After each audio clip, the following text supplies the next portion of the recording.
In this video, I am going to show you a new Material 3 design component which is called a search bar. So let me show you a demo of this component that I have prepared for the demonstration purposes. So let's click on this search bar, and whenever we click this search bar, then it will basically fill the whole screen. A new trailing icon here will appear that will allow us to basically remove the text from this search bar, and we are going to see here some items in this drop down. We can also, of course, type here anything, for example, Kotlin programming. We can also just remove that text. If we press this X once again, after we have removed the text, then this search bar will change its active state.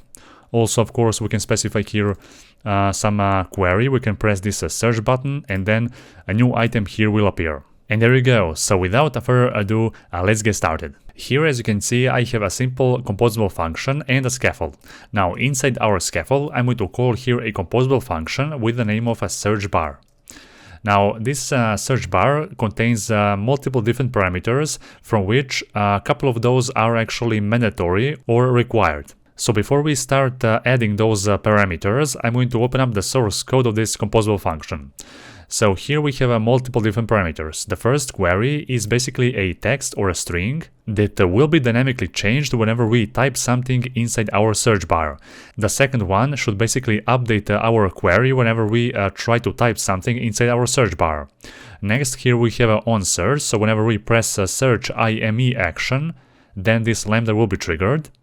Next, here we have an active boolean value, which basically indicates whether our search bar is opened or not. Then we have an onActive change, so this lambda will basically update our active value or a state. Then we have a modifier, we have an enabled boolean value, so whether our search bar is actually enabled or not.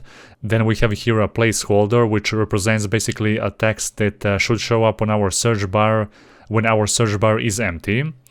We have here leading icon and a trailing icon. So the leading icon will be displayed on the left side of our search bar, and the trailing icon will be displayed on the end of our search bar. Next, we have a shape, so we can customize the shape of our search bar. We can customize the colors of our search bar, a tonal elevation.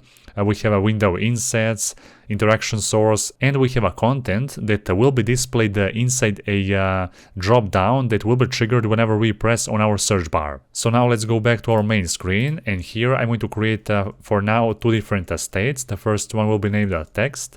Let's call here by remember to remember one simple immutable state, which default value will be an empty string, right? So that will be our default query. We can also just copy that and paste that to our query parameter.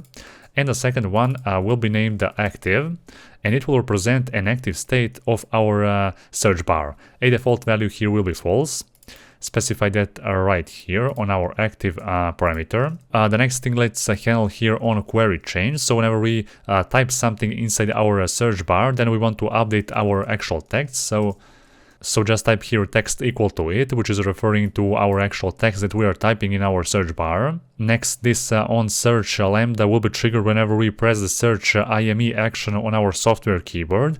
And in that case, I want to change here this active state to false, so that we can actually close that drop down of our search bar, right? Okay, and here we have an onActive change. So whenever we change the active state of our search bar, then we want to update this active state as well. Okay, here we also have a warning, so let me just here add an experimental material 3 annotation. There you go, and for now we have specified here all those required parameters. Now we can run our application and check out to see how this search bar will look like for now. Okay, so here we can see our search bar, and at the moment we don't see any placeholder. Whenever we press on this actual search bar, then that search bar will basically expand to fit the whole screen in this case. Okay, we can just click here this back button to change its active state. So whenever we press this search bar, then this onActive change listener or lambda will be triggered, and this active will be changed to true. And of course, whenever we press here this search IME action, then the active will be changed to false. Okay, and that's how we are able to change that active state of our search bar. What we can do here also, we can specify a modifier to fill the maximum width of our component. So fill the maximum width, And now our search bar will take the full width of this parent. Now, of course, a default shape of this search bar is a rounded corner shape, but of course you can change that anytime. Alright, so now let's proceed with some other different parameters of this component. Let's add here a placeholder. For a placeholder, we can just specify a simple text which will say maybe search, just like that. Let's specify here also a leading icon. Let's call here icon with an image vector, and as an image vector I'm going to call a default icon which will be named search. There we go. Here we can just write a search icon. Perfect. Let's also launch our application to see how now this search bar will look like. So now we should be able to see here a placeholder that says a search. There we go. And we can also see that leading icon, search icon. Okay. And there we go. Okay, so everything works here perfectly fine. We can change the text state of our search query. There we go. Next, I'm going to also implement the trailing icon, or the icon that will be displayed on the end of our search bar. Now, let's here write trailing icon, and then I'm going to show you one trick. So for the icon, I'm going to just copy this same composable function and change here this icon to be close icon. Here, close icon as well. And I'm going to add here also one more parameter for on-click listener.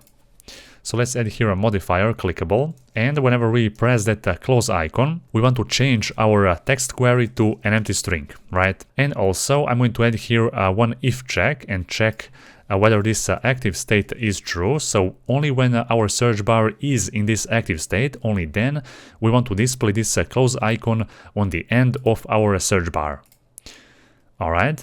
There we go. And now whenever we click this search bar and it changes its state to active, to true, then this trailing icon will appear, okay? And now if I type here anything and press this close icon, then this text query will change to an empty string. And there we go. What we can do here also, we can implement one more logic. So whenever we try to remove here any text from this search bar, and we actually remove it, and if we press this X or close icon one more time, then we also want to change basically the state of our search bar back to false to actually close that, okay? And for that, I'm going to implement here a logic in our clickable modifiers. So I'm going to say here if text is not empty, then I'm going to change that text to an empty state. And in else case, if that text is already empty and we are trying to click this icon, then I want to change here this active state back to false. And now let's launch this application to see how will this look like. So now let's type here anything, press this X icon, it will remove that text, and now if I press that icon once again, then the search bar will close. Alright, let's proceed now with our search bar to add some of other different parameters, or actually the content of our actual search bar. So for the content, I'm going to first declare here one more state that will hold a list of multiple different strings. In this case, those strings will act as a data that will be displayed here in the drop down of our search bar. Okay, so let's here declare items. Let's here remember this value. I'm going to call here a mutable state a list of, because here this will be actually a list of multiple different strings, right? The first string will be named, let's say, my YouTube channel name. Okay, and the second one will be Android development.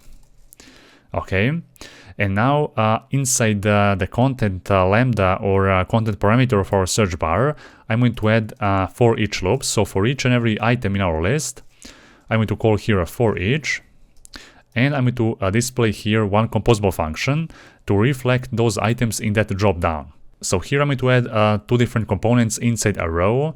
I'm going to add here a padding on each and every side to be maybe, let's say, 14 dp, and inside the row I'm going to add the one icon. As an image vector, I'm going to call here icons default.history. So this history icon is not available in a regular material dependency, which is why I have added here an extended version of those icons. Okay, alright, so let's just here write history icon, and I'm going to add here a simple modifier, padding on the end side, so that we can separate this icon with one more component that I'm going to add right now. and that component will be a simple text. So here as a text, I'm going to just write here it, which will be referred to that same item from this list, okay? And also, let's just now actually launch our application, so we can see now how this drop down of our search bar will look like. So now if I press this search bar, then the drop down will appear, and we are going to see here those actual items that we have specified right here. Now in most real projects, you are going to fetch that actual history data, for example, from a local database or even a remote database. So that's how it will work. This is just for the demonstration purpose. And also I'm going to show you how you can actually add more of those items in that list whenever you click this search icon. So let's just implement here one more query. So on a search. So whenever we press a search, we also want to add some more items to this items list. So items.add, and just specify here the text. Okay. All right. And now let's launch this application once again. So now whenever we try to type here something in our search bar and press that search icon, for example, let's type here Kotlin programming. And now if I press here this search icon, then a new item or a new element here will appear, okay? And what we can do here also, whenever we press this search, we can also clear this text and specify its default value to be an empty string. And now our search bar will look quite beautiful and quite functional. So let's here open that up. Never mind about that third item that hasn't appeared here, because in this case, we only have two of them that we have persisted, right? So let's here just write again Kotlin programming. Let's press a search, and our search is now actually closed, and we have here a new item. And there you go. So this is how that new Material 3 search bar looks like and works in Android application with a Jetpack Compose. So if you have any questions or doubts about this component, feel free to comment down below. And of course, be sure to like this video, but only if you find it helpful. For this video, that will be all.